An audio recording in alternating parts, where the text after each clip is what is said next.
Sebelumnya mari kita mulai belajar hari ini. Bismillahirrahmanirrahim. Alhamdulillahirabbil alamin. Ar-Rahmanir-Rahim. Maliki yaumiddin. Iyyaka na'budu wa iyyaka nasta'in. Shiratal ladzina an'amta 'alaihim. Udah aman ya suaranya ya?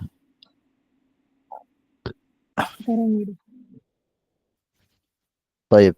Bismillahirrahmanirrahim. Hari ini kita akan belajar salah satu tema dari ilmu ma'ani, yaitu kalam khobari. Salah satu pembahasan dari ilmu ma'ani itu adalah al-kalamul khobari wal insya'i. Ini gandeng sebenarnya. Hanya saja di pertemuan ini, yang merupakan pertemuan terakhir di kelas ini ya, kita akan belajar kalam khobari. Kemarin udah sedikit kita singgung itu apa kalam khobari, yaitu kalimat berita, kalimat yang mengandung kebenaran dan kebohongan. Kalau sesuai fakta berarti benar, kalau enggak berarti bohong.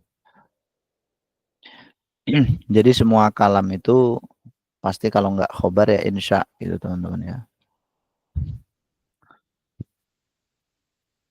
Kalau khobari itu adalah kalam yang sah jika kita katakan bagi pengucapnya sebagai orang yang jujur, benar, atau orang yang bohong. Misalkan kita bilang, qoma Muhammadun, ngaliyun qaimun.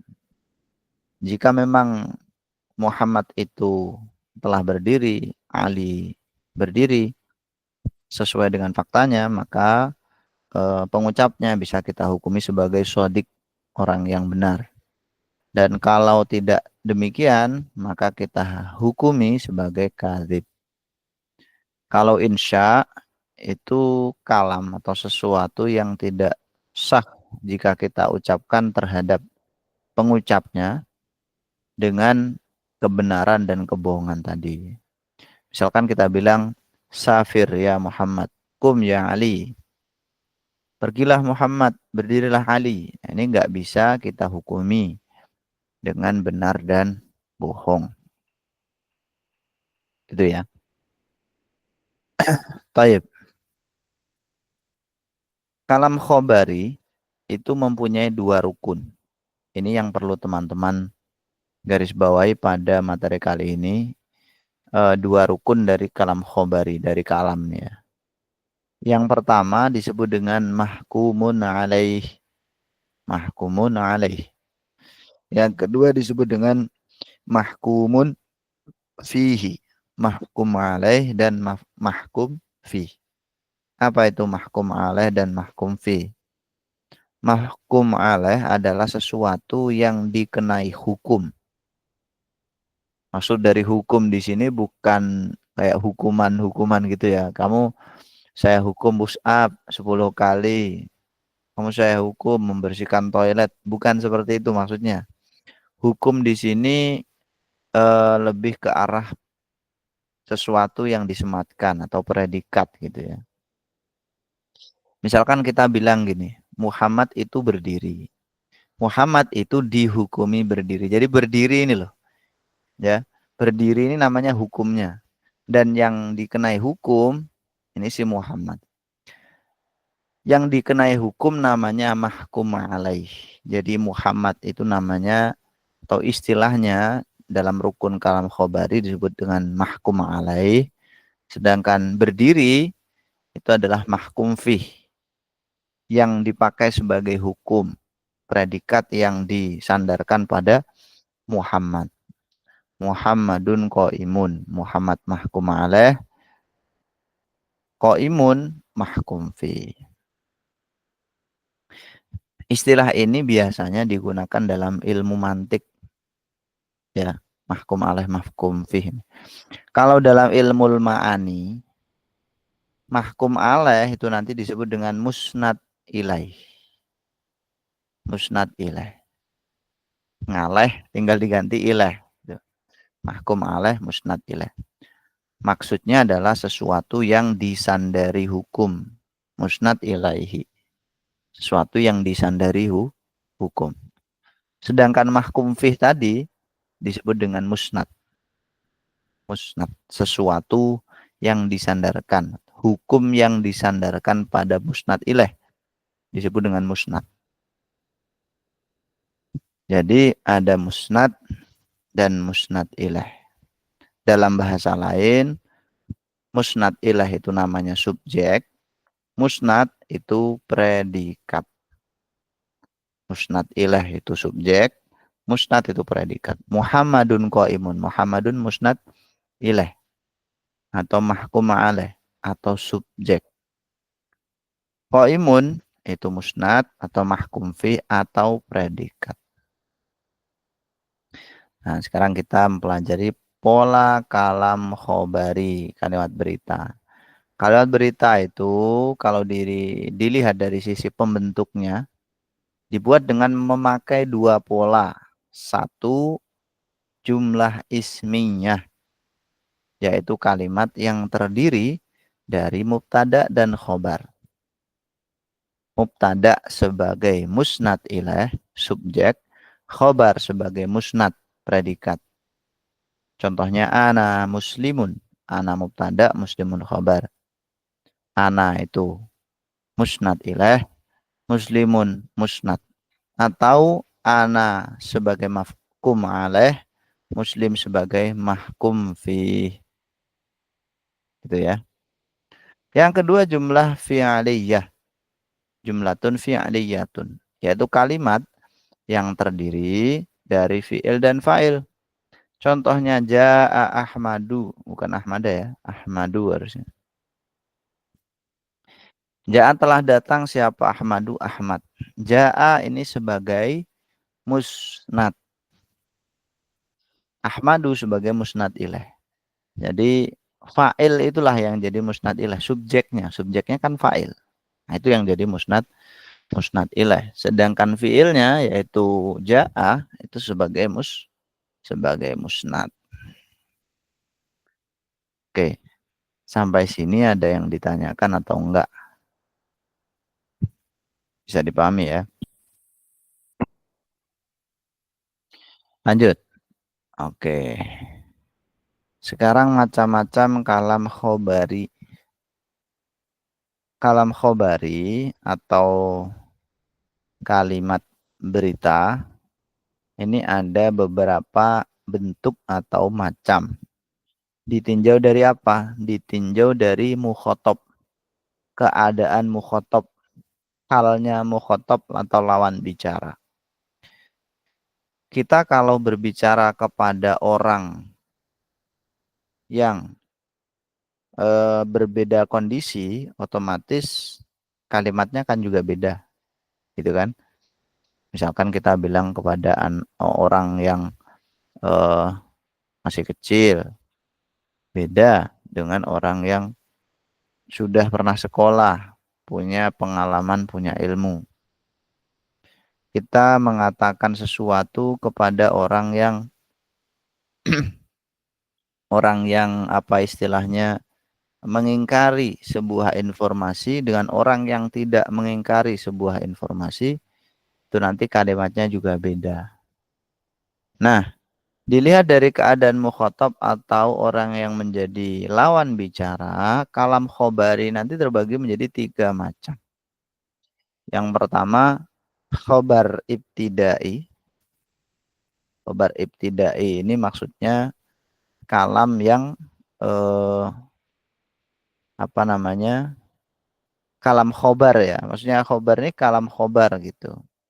Kalam khobar yang ibtidai, permulaan. Nanti saya jelaskan.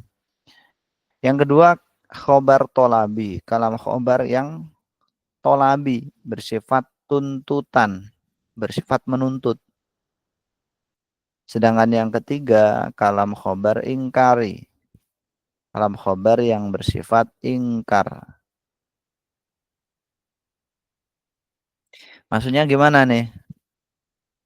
Jadi gini. Yang pertama kan kalam khobar ibtidai, ya kan? Maksudnya kalam khobar ibtidai itu gimana? Yaitu apabila mukhatab tidak mengetahui tentang berita yang disampaikan oleh mutakalim, dan berita yang disampaikan itu tidak perlu menggunakan taukid atau penegasan. Contohnya, abuka maridun. Orang yang dengar itu orang yang netral. Orang yang belum mengetahui informasi tersebut dan tidak perlu disampaikan dengan menggunakan penegasan. Cukup disampaikan dengan bahasa yang normal, bahasa yang ya biasa-biasa aja, nggak perlu taukid. Abuka maridun, ayahmu sakit. Ini disampaikan kepada orang yang nggak tahu kalau ayahnya sakit, kayak gitu. Kemudian yang kedua, khobar tolabi adalah apabila mukhatab ragu-ragu.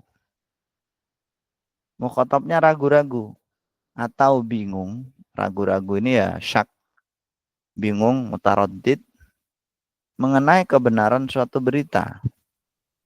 Jadi anak yang kita beritahu kalau ayahnya sakit tadi, itu misalkan ragu-ragu gitu.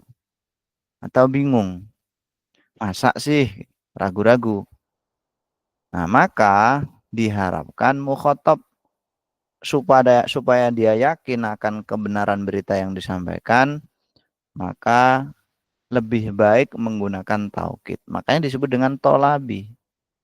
Dituntut atau diharapkan menggunakan taukid. Taukidnya dengan cara apa? Taukid itu banyak metodenya. Salah satunya dengan menggunakan inna. Inna abaka maridun. Sesungguhnya ayahmu itu sakit. Jadi yang pertama tadi, dia masih netral ketika disampaikan khobar bahwa ayahnya sakit, itu dia istilahnya khalid dzihni. Otaknya itu masih kosong, netral. Belum ada keraguan atau keingkaran gitu. Maka disampaikanlah berita tanpa dengan taukid. Tapi kemudian timbul keraguan atau kebingungan dari sisi mukhatab. Maka kemudian mutakalim menggunakan taukid. Menggunakan taukid ini sifatnya tolabi, yakni dituntut atau diharapkan. Jadi taukidnya satu aja, nggak perlu banyak-banyak. Dan yang ketiga, ketika mukhatabnya itu ingkar terhadap kebenaran suatu pernyataan yang disampaikan oleh mutakalim, maka itu nanti disebut dengan khobar ingkari. Khobar yang mukhatabnya itu ingkar. Maka kalam khobari yang disampaikan harus ditaukidi dengan taukid yang lebih dari satu. Menyesuaikan tingkat keingkaran mukhatab. Contohnya di sini, wallahi inna abaka lamaridun. Inna abaka lamaridun. Inna abaka lamaridun. Ini ada dua adat taukid, yaitu inna dan lam. Ya. Ini namanya lam muzah lakoh atau muzah lafah. Aslinya disebut dengan lam ibtida. Aslinya itu la abuka maridun. Karena kemasukan inna, dia bergeser. Jadilah inna abaka lamaridun. Bergeser menempati khobarnya inna. Taukidnya dua. Karena mukhatabnya ingkar terhadap informasi yang mengatakan bahwa ayahmu sakit. Supaya dia yakin, makanya dikasih inna abaka lamaridun. Wallahi inna abaka lamaridun. Ini tiga taukidnya. Yang pertama wallahi, taukid dengan cara kosam. Yang kedua inna, yang ketiga lam. Nah, demi Allah. Masih nggak percaya toh? Ingkar. Dikasih sumpah demi Allah. Beneran ayahmu itu sakit gitu. Nah, kalam-kalam ibtidai, tolabi, inkari. Ini penting kita pahami karena Al-Quran sendiri kalam-kalamnya, kalam khobarnya ya, misalkan ada kalam khobar. Itu macam-macam, ada yang ibtidai, tolabi, inkari. Ya, misalkan ada orang kafir mengingkari tentang keesaan Allah. Nah, kemudian Allah apa namanya mendatangkan ayat-ayatnya dengan taukid misalkan. Banyaklah ayat-ayat Al-Quran ya, ada kosam-kosam itu wal asri innal insana lafi khusrin illa wal asri innal insana lafi khusrin. Ada wal asri itu kosam berfaedah taukid, innal insana, inna lafi khusrin lam. Nah, kayak gitu. Baik, teman-teman sampai sini ada yang ditanyakan atau tidak? Ustaz, seandainya mukhotob tuh terus membangkang, padahal kita udah pakai taukid, udah pakai kosam, udah pakai non. Gimana ada alternatif yang lain? Mukhatamnya terus membangkang, Mukhotob terus sementara kita membangkang. udah pakai Udah taukid. datangin tuh kosam udah, lam apa itu? Lam tidak, lam Lam tidak musahlakoh. udah didatangkan, Ya, harap tapi taukid masih udah membangkang didatangkan. gitu. Ya, wallahu a'lam kalau kayak gitu. Kadang orang-orang yang apa namanya Kopi. udah disajikan bukti ya, udah dikasih taukid, udah dikasih argumen, tapi malah mereka masih nggak percaya, itu ya udah kita kasih aja kalimat-kalimat yang biasa supaya dia juga berpikir gitu. Saya tuh pernah mendengar istilah ini Ustaz, Hmm. khobariyah laflon, insya'iyah mana? Oh Itu iya, maksudnya gimana Ustaz? oke. Khobariyah laflon, insya'iyah mana? Iya, memang kalamnya khobar, tapi maknanya insya. Misalkan dalam lafadz sallallahu alaihi wasallam, rahimahullah. Itu kan ada makna semoganya gitu kan. Nah, yang dimaksud insya di sini itu gimana Ustaz? Insya kemarin sudah pernah kita singgung, yaitu kalam yang tidak mengandung kebenaran atau kebohongan. Yang koilnya atau orang yang mengucapkannya itu tidak bisa dihukumi benar atau bohong. Dia mencakup amar, sigot-sigotnya itu ada amar, nahi, istifham, tamani, nida, dan seterusnya ya. Nah, ketika kita bilang, misalkan kita bilang, Qala al-Imam Syafi'i rahimahullahu ta'ala. Imam Syafi'i, semoga Allah merahmatinya, telah berkata. Di situ ada kalimat rahimahullah. Itu kalam khobari ya kan. Kalimat berita karena dia bukan amar, bukan nahi, dan seterusnya tadi bukan. Tapi maknanya itu Materi. makna insya, yaitu makna doa ya kan. Nah, doa ini termasuk insya, bukan khobar. Nah, kurang lebih seperti itu, akhi.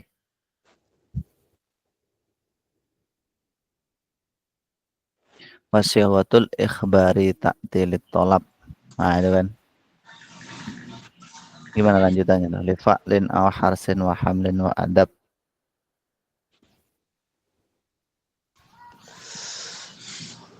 Jadi bentuk kalam khobar itu memang kadang-kadang untuk makna tolab, makna insya. Karena tujuan tertentu. Kalau kalimatnya insya itu kan apa ya? Biasanya kan belum terjadi gitu kan. Misalkan kita menggunakan amr ya. Ketika kita menggunakan fi'il amr, itu pekerjaannya kan belum terjadi. Tapi ketika kita menggunakan kalam khobari, itu seolah-olah udah terjadi gitu. Ada ketetapan di situ, lebih menetap. Rahimahullah. Nah, seolah-olah kan Allah telah merahmatinya. Tapi ada makna semoga gitu. Ketimbang kita bilang irhamhullah yang maknanya adalah semoga Allah merahmatinya juga, tapi belum terjadi. Nah, kita menggunakan sigot kalam khobar, yaitu rahimahullah yang secara bentuk itu ya fi'il madhi menunjukkan telah terjadi. Ya, jadi rahmatnya itu lebih menetap dengan kalam khobar gitu lah maksudnya. Nyambung ya. Oke. Ya setahu saya kayak gitu. Dan banyak sekali di dalam Al-Quran khobariyah bermakna insya'iyah. Oke, akhi. Kalau yang awal tadi saya kurang tahu ya gimana solusinya. Ya udah gak usah dilayani. Sabar aja deh.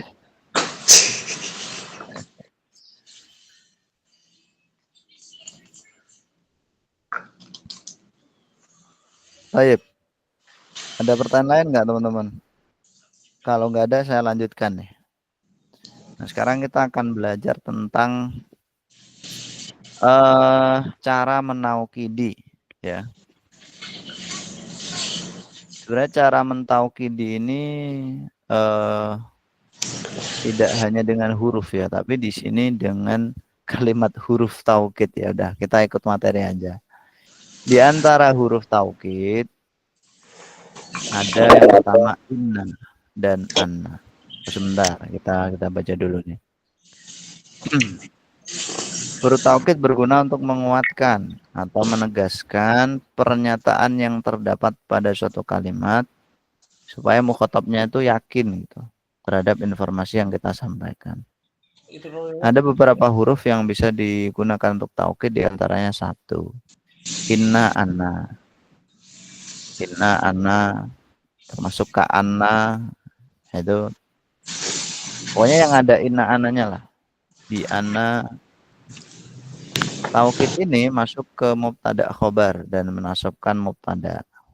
Ya ini nahwu lah ya. A'lamu anna abaka maridun. Inna abaka maridun. Yang kedua dengan huruf sumpah, huruf qasam, yaitu wawu, ba, ta, dan memajrurkan kata setelahnya. Contoh, wallahi ana fi Bandung. Demi Allah, saya di Bandung. Wallahi. Allahinya itu dijarkan karena kemasukan wawu qasam. Yang ketiga dengan lam ibtida.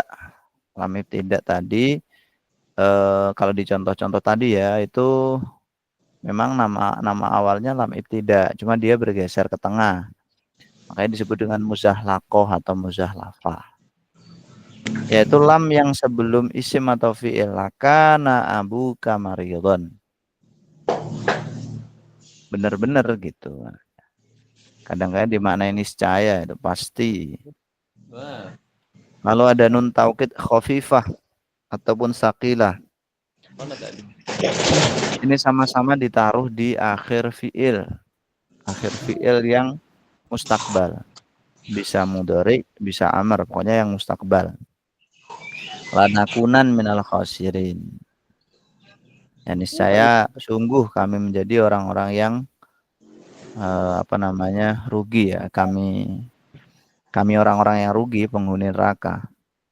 Kemudian ada sakilah, lanakunanna. Dan yang terakhir huruf qad. Tapi qad ini dimasukkan biasanya ke fi'il madhi supaya berfaedah taukid. Karena kalau dimasukkan kepada fi'il faedahnya bukan taukid, melainkan satu bisa bermakna taklil ya, taklil kadang-kadang. Atau yang kedua bermakna taksir, sering. Tergantung kalimatnya, nanti siakul kalamnya gimana. Baik. Nah, itu tadi alat-alat untuk menaukidi. Gimana teman-teman? Jelas ya? Saya mau Termasuk, nanya, oh iya silakan. yang kalau untuk taukid, misalkan Sri Inal Insana Lafi gitu, kadang ada yang lam itu tuh sehari, terus atau gimana, atau kadang-kadang ada lam Lamnya. ya. Ya, lam tahu, kok lam tahu kita apa namanya lam ibtida itu kadang boleh, kadang wajib. Tergantung ini ya, tergantung kalimat sebelumnya. Untuk lebih jelasnya, teman-teman nanti bisa rujuk kitab-kitab nahwu yang mutawalat, yang panjang pembahasannya. Jadi ada lam ibtida yang boleh, sifatnya boleh ditambahkan. Misalkan kita bilang inna abaka maridun atau inna abaka lamaridun. Nah, silahkan. Nah, dalam kondisi tertentu nanti wajib. Salah satunya itu kalau jatuh setelah kosam biasanya. Nah, kalau setelah kosam biasanya nanti ada lamnya itu. Jadi ada kondisi tertentu yang boleh menambahkan lam atau wajib menambahkan lam. Itu perlu pendalaman ilmu nahwunya. Kalau di balaghah udah nggak dibahas tuh. Penggunaan huruf-huruf kayak gitu udah nggak dibahas. Kalau balaghah itu kan lebih kepada maknanya. Kalau lafadz-lafadznya itu di nahwu. Oh ya bukti kayak gitu ya.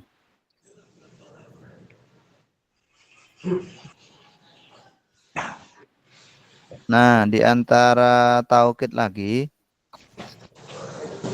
yang di sini belum disebutkan, kita juga bisa menggunakan taukid lafdi, taukid maknawi, ya kan?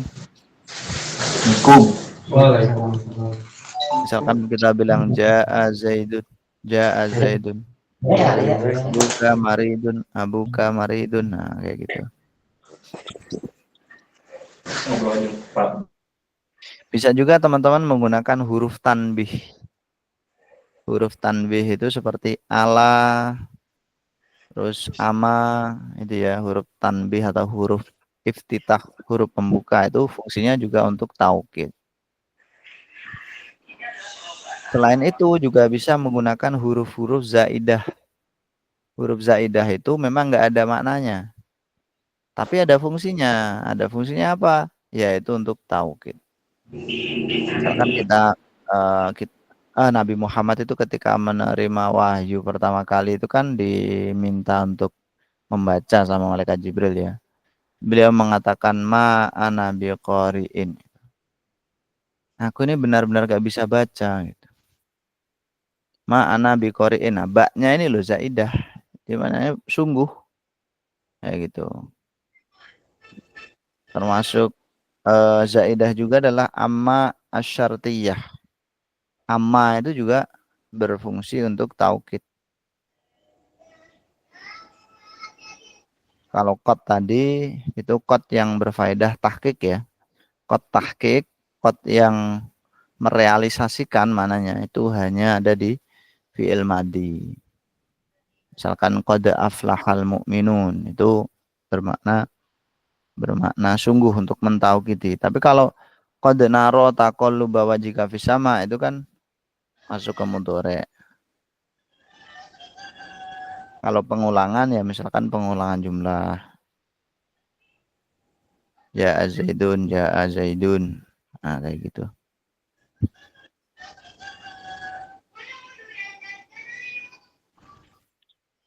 Nah, mungkin teman-teman ini ya bertanya-tanya huruf zaidah itu ada berapa sih? Nah, kalau di syarah dari Dursul Balaghah dikatakan huruf zaidah yang bisa digunakan untuk taukid itu ada 7. Ada in, an, mukhaffafata ini yang ditakhfif, aslinya inna, anna terus ditakhfif. Terus ada ma, la, min, ba, lam, kayak gitu.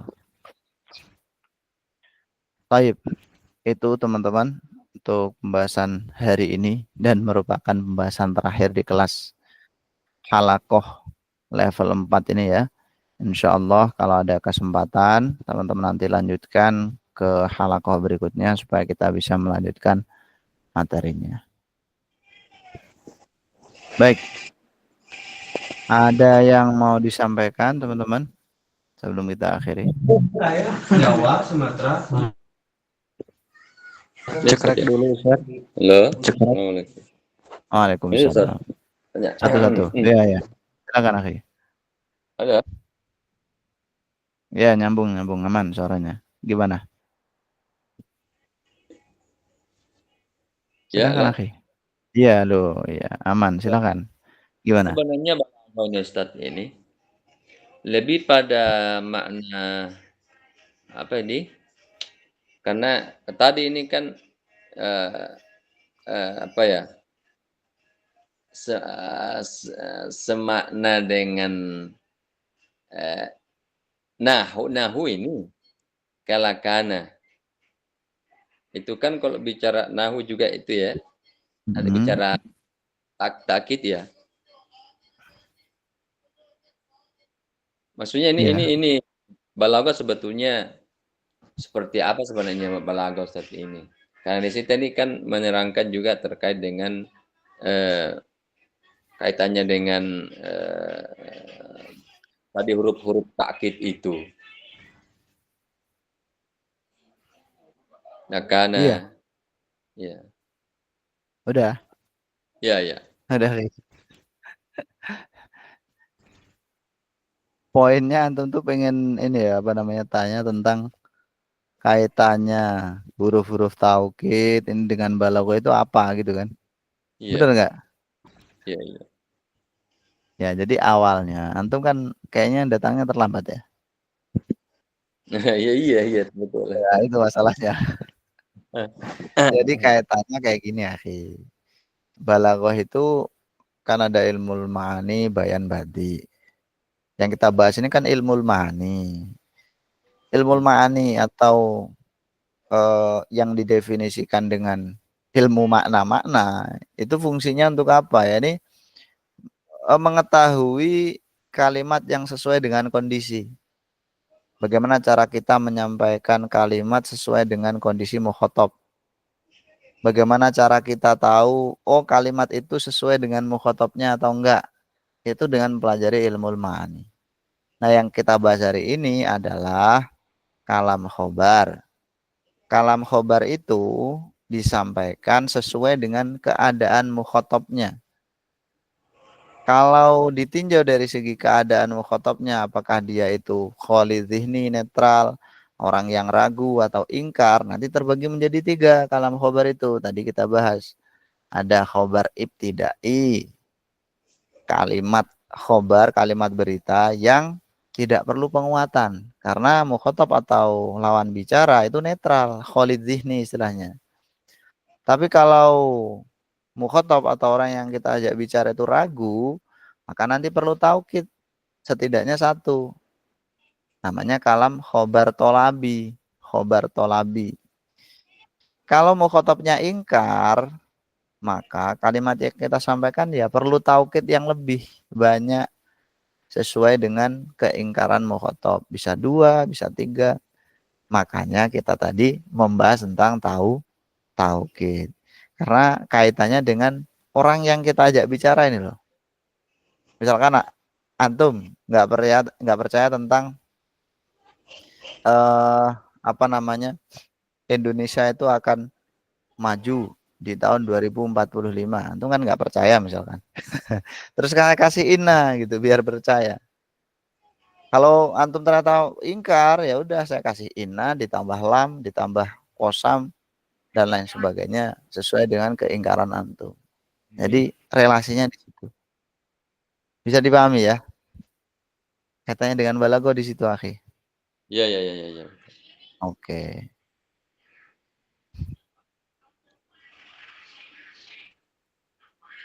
Baik. Ya, semoga bisa dipahami teman-teman. Mukjizat Al-Qur'an itu salah satunya kan i'jaz lugawi. Mukjizat bahasa, dari segi bahasa itu gak ada orang yang bisa mencapai seperti mukjizat Al-Qur'an ini dari segi bahasa. Dan itu dapat kita singkap dengan mempelajari ilmu ma'ani salah satunya. Gitu. Nggak hanya ilmu ma'ani, bayan juga, bade apalagi. Indahnya luar biasa dari segi lafadz dan juga makna. Nanti arahnya ke sana. Ngapain kita belajar balaghah? Ya Al-Qur'an, untuk memahami kalam Tuhan, bahwa itu memang kalam Tuhan yang di luar akal manusia gitu. Tingkat balaghahnya itu. Baik. Itu aja Ya. teman-teman. Jadi Semoga nanti kita bisa bertemu lagi di kesempatan lain ya.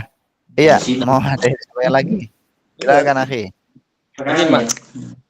ini ma'ani, terus badiknya itu sudah ya. Badiknya belum. Ini baru ma'ani, baru 2 pertemuan nih. Sementara pertemuannya kan udah 20. Nah, nanti tinggal dilanjutkan. Materinya sebenarnya udah ada itu teman-teman. Cuman ya silakan dibaca sendiri. Kalau nanti ada permasalahan, pertanyaan, ya bisa sharing. Iya. Baik. Nah, selain akhi